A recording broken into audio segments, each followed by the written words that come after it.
So today I'll be explaining the topic mutual exclusion and distributed computing.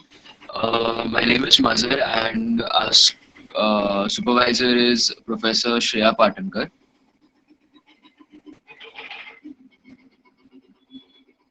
The outline for my presentation today would be the introduction, the need for distributed mutual exclusion, centralized mutual exclusion, and the various algorithms that are used for this technique and the various challenges faced. In a distributed system, multiple processes may require access to a shared resource such as a file or a database. However, allowing multiple processes to access the resource simultaneously can lead to conflicts or inconsistencies in the data. Distributed mutual exclusion is a mechanism that allows processes to access the resource in an orderly manner and ensuring that only one process can access the resource at a time. This ensures the correctness and consistency of the system. Without proper mutual exclusion mechanisms, the distributed system can suffer from race conditions, deadlocks, and other major problems that can severely affect the performance of the system. One of the major needs of distributed mutual exclusion is data corruption.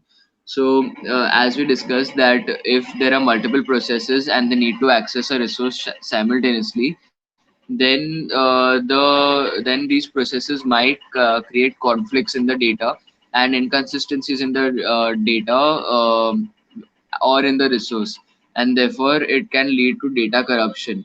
This is one of the major reasons why distributed mutual exclusion is necessary in distributed systems. Centralized mutual exclusion is a type of mutual exclusion system in which a single process, that is the coordinator, is responsible for granting access to the shared resource. Whenever a process needs to access the resource, it sends a request to the coordinator, which then grants or denies based on the current state of the resource.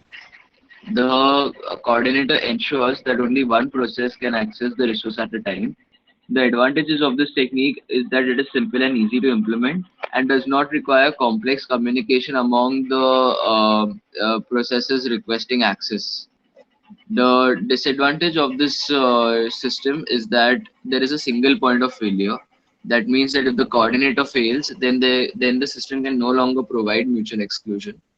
The coordinator can become a bottleneck for the system as all the requests need to be processed and go through the coordinator, and therefore it can be time consuming. The various algorithms used for to implement distributed mutual exclusion are Ricard Agrawala algorithm, Makeva's algorithm, and Bobby algorithm.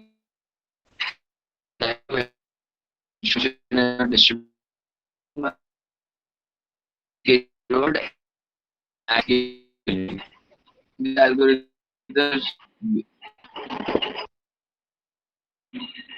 yeah, these algorithms use various mechanisms to ensure mutual exclusion, including message passing, group membership, and ticket numbers.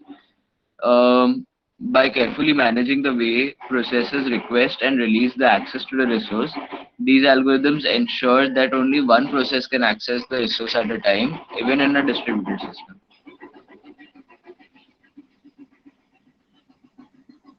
There are various challenges faced in a distributed mutual exclusion. Uh, Synchronization issues. Synchronization issues can arise when the process tries to access the resource at the same time.